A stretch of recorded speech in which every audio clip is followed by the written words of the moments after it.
For Little Friends, Tithing, the Best Choice, by Elder Sheldon F. Child. Served as a member of the 70 from 1996 to 2008.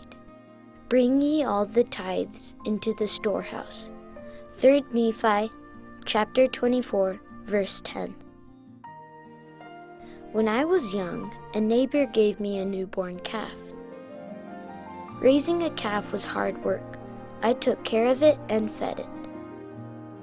The day Dad sold the calf was a day of mixed feelings.